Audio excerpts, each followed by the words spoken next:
एक घने जंगल में एक देवदार नाम का पेड़ हुआ करता है। एक दिन तेज आंधी आता है और उसके आसपास के सारे पेड़ पौधे गिर जाते हैं। बस देवदार पेड़ ही बचा रहता है।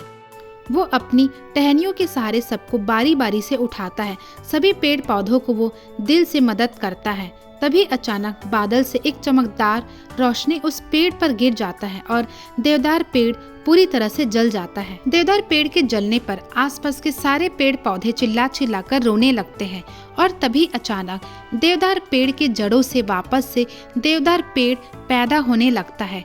वो पेड़ पहले से ज्यादा बड़ा, घना, ढेर सारा रंग बिरंगे पत्ते वाले और फूल वाले बन जाते हैं। वो पहले से और ज्यादा ताकतवर और जादुई पेड़ बन जाता है। और तभी वो रोशनी जो देवदार पेड़ पर थोड़ी देर पहले गिरी थी वो वापस आता है और कहता है, तुम इस जंगल के सबसे भले और अच्छे दिल वाले पेड़ हो, इसलिए मेरा जादू तुम पर गिरा है। अब से तुम और भी शक्तिशाली और जादुई बन चुके हो। इतना कहते हुए वो रोशनी गायब हो जाता है। सब पेड़ पौधे उस जादुई देवदार से बारी बारी से अपनी मनोकामना मांगना शुरू करते हैं। तभी एक चिड़िया का झुंड उस पेड़ पर बैठता है। तब सभी चिड़िया खुश हो जाते हैं कि ये क्या, इस जंगल में इतना सुंदर पेड़ हमारे लिए है।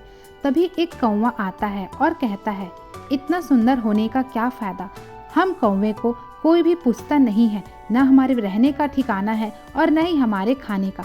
तब देवदार सारे चिड़ियाओं के लिए जादुई घोंसला बनाकर तैयार करता है, सभी पेड़ में बना देता है और सारे पेड़ पर चिड़ियों के लिए जादुई घर बनकर तैयार हो जाता है। कौवे को भी अपना महल मिल जाता है। देवदार कहता है, अब से किसी को आंधी तूफान से डरने की जरूरत नहीं है।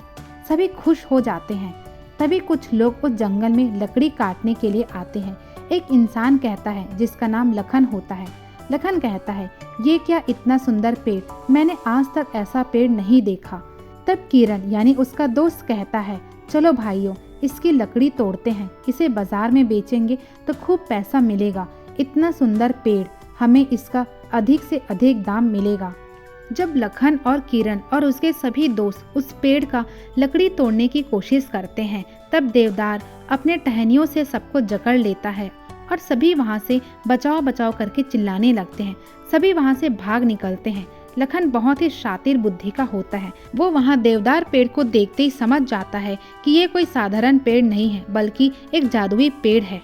लखन को उस समय जब देवदार पेड़ अपनी टहनियों से जकड़ रखा था, तभी लखन उस पेड़ से एक छोटा सा लकड़ी का टुकड़ा अपने साथ तोड़कर लेकर आ जाता है।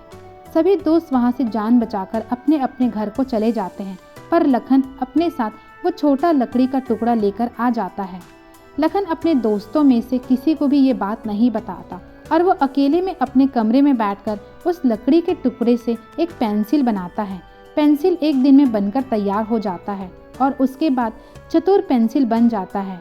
लखन कहता है, तुम्हारा नाम चतुर पेंसिल है, अब से मैं तुम्हारे मालिक हूँ, तुम वही करोगे जैसा मैं चाहूँगा। चतुर पेंसिल जी मालिक कह के कहता है। लखन कहता है, मेरे घर में एक बूढ़ी माँ है, अपने कमरे में लेटी हुई है। वो कुछ महीने पहले रास्ते में गिर गई थी, तभी से उसके पैर में चोट आया हुआ है, उसका पैर टूट चुका है, तुम जाओ और उसे जोड़कर आओ।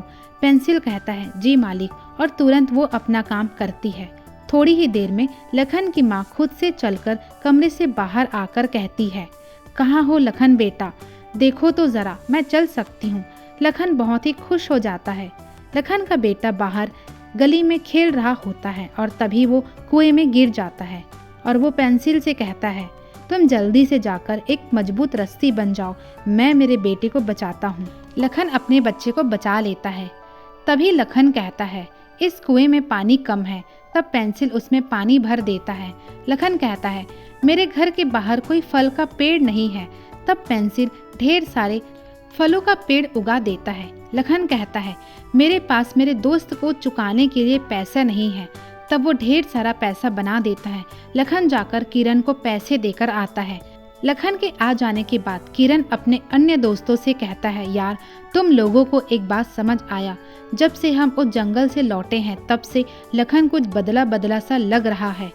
इतने पैसे अचानक कहाँ से आए उसके पास। आज रात हम सब लखन को पार्टी के बहाने बुलाते हैं, हम भी देखते हैं कि उसके पास ऐसा क्या मिल गया है। उसके सभी दोस्त चालाकी से उसे अपने घर पर बुलाते हैं। लखन आ जाता है, सब खाना खाने लगते हैं। तभी किरण उसके जेब में एक पेंसिल को देखता है और कहता है, अरे क्या बात है, लोग पेन को जेब में रखकर घूमते हैं, तू पेंसिल को रखकर घूम रहा है, जरूर इसमें कुछ खास बात है। तब लखन कहता है, अरे नहीं यार, ये तो मेरे बेटे का है, गलती से मेरे पास रह गया। सभी जब रात में सो रहे होते हैं तभी सब दोस्त लखन की तलाशी लेते हैं। उसके पास पेंसिल के अलावा कुछ भी नहीं मिलता। तब किरण पेंसिल को ही अपने पास रख लेता है। सुबह हो जाता है। सुबह उठकर किरण सबसे पहले पार्टी में जो भी खर्चा हुआ था उसका वो एक पन्ने में हिसाब किताब करने लगता है और वो उसे पेंसिल के सहारे करता है। किरण जैसे जैसे सामान के नाम लिखने लगता है वैसे वैसे वो सामान चतुर पेंसिल के सहारे सच होने लगते हैं। सभी सामान उसके सामने आ जाता है। किरण समझ जाता है कि ये कोई जादुई पेंसिल है और इसी से लखन ढेर सारा पैसा छाप रहा है। सुबह जब सब उठते हैं तब लखन अपनी पेंसिल को ढूंढता है। तब किरण उसे कह देता है, यार मुझे क्या मालूम, रात के समय सब नाच रहे थे, उसी वक्त वह गिर गया होगा।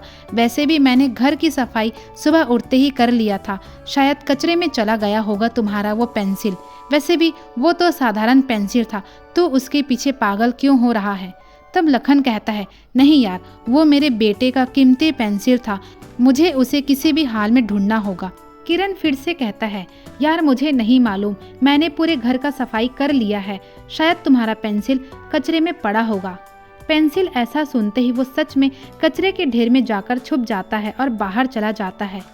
लखन दुखी होकर घर लौटता है। सबके घर जाने के बाद किरण उस पेंसिल को निकालता है।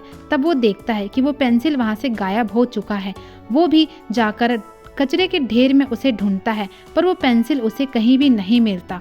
किरण और लखन दोनों पागलों की तरह अपने अपने घर में पेंसिल को ढूंढने लगते हैं पर वो पेंसिल उस दोनों को नहीं मिलता। पेंसिल वापस अपने देवदार पेड़ के टहनियों में जाकर चिपक जाता है। तभी देवदार इंसान की कहानी अपने पेड़ मित्रों को सुनाता है। नीम का पेड़, आम का पेड़ और अन्य पेड़ उसे पूछते हैं। तभी देवदार कहानी सुनाता है। याद है दोस्तों, जब उस दिन लखन, किरण और उसके साथ अन्य दोस्त इस जंगल में घुसे थे तो मुझे लखन का इरादा मालूम था। उसे इस जंगल से ऐसी जड़ी बूटी खोजना था जिससे वो अपनी बूढ़ी माँ के पैरों का इलाज कर सके। पर उसके बाकी दोस्त ने जब मुझे देखा तो वो सब लालच करने लगे। उसके बाकी दोस्तों को लगा कि वो मुझे बाजार में बेचेंगे तो खूब सारे पैसे कमाएंगे, इसलिए उसने मुझे तोड़ने की कोशिश किया। पर मैंने सिर्फ लखन के हाथों टूटी लकड़ी को दिया क्योंकि लखन नेक दिल का इंसान था। मुझे मालूम था कि वो सिर्फ पेंसिल से भलाई का ही सोचेगा, पर उसके सभी दोस्त एकदम लालची और बुरे इंसान हैं। वो मेरा पेंसिल का गलत इस्तेमाल करेंगे। जब मैंने देखा कि किरण पेंसिल से अपने फायदे का काम कराना चालू कर रहा है तभी मैं समझ गया कि मेरा पेंसिल गलत हाथों में लग चुका है, इसलिए मैं उसी समय इसे वापस ले आए। और अगर मैं वापस लखन के जेब में जाता तो उसके दोस्त लखन को फिर से नुकसान पहुंचाने की कोशिश करते क्योंकि किरण जान चुका था कि वो जादुई पेंसिल है और मुझे वो किसी भी हाल में लखन के पास रहने नहीं देता। वो कभी ना कभी लखन को नुकसान पहुंचाने की कोशिश जरूर करता, इसलिए मैं सिर्फ भलाई करने वाले के लोगों के हाथ ही आता हूँ, दुष्ट और लालची लोगों के हाथ नहीं आता। इसलिए मेरी टहनी से बनी चतुर पेंसिल वापस मेरी टहनी से आकर जुड़ गया। तब आम का पेड़ कहता है, काश सब लोग लखन के जैसा ही होते।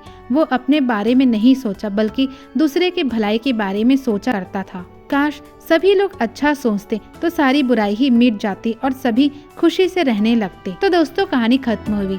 स्वस्थ रहे, मस्त रहे, सबको साथ लेकर चले और ऐसी हिंदी मोटिवेशनल कहानी सुनने के लिए आप हमारे चैनल को सब्सक्राइब करना ना भूले। Thank you so much for listening me.